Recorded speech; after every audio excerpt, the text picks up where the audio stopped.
মাসি baby shower অনুষ্ঠানের part 2 চলে এসেছে। তো দিদার বাড়িতে ঢুকছি, তো নিচেই দেখছি রান্নাবান্না শুরু হয়ে গিয়েছে। এখানে যেসব আইটেমগুলো হবে, তো দিদা একটু বকাবকিও শুরু করে দিল যে এত দেরি কেন করেছি। সকালে তো ব্রেকফাস্টের ব্যবস্থা করা হয়েছিল, সেসব খেতে হবে।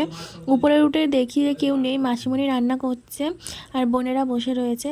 তো চলো, আর বাইরে কতটা বৃষ্টি হচ্ছে দেখতে পাচ্ছ। আমাদের যখন রোদ উঠেছিল তখন চলে এসেছিলাম। তো এখানে খাওয়া দাওয়া করে নিচ্ছি। এখানে লুচি করেছিল আর ঘুগনি করেছিল, খেতে বেশ সুন্দর হয়েছে। লুচি ঘুগনি খেতে খেতে অনেকটা আনন্দও হচ্ছিল। অনেক দিন পর একটা নিমন্ত্রণ বাড়ি পড়েছে আর সবাই নিচে রয়েছে। আর আমার লুচি আর ঘুগনি খেতে খুব ভালো লাগে। তোমাদের কেমন লাগে অবশ্যই কমেন্ট করে জানিও। তো প্রায় সবারই খাওয়া হয়ে গেছিলো আর আমরাই শুধু বাকি ছিলাম। আর দুপুরের মেনু আরও কী কী মজা করলাম সেই সব ভিডিও তোমাদের সাথে শেয়ার করব।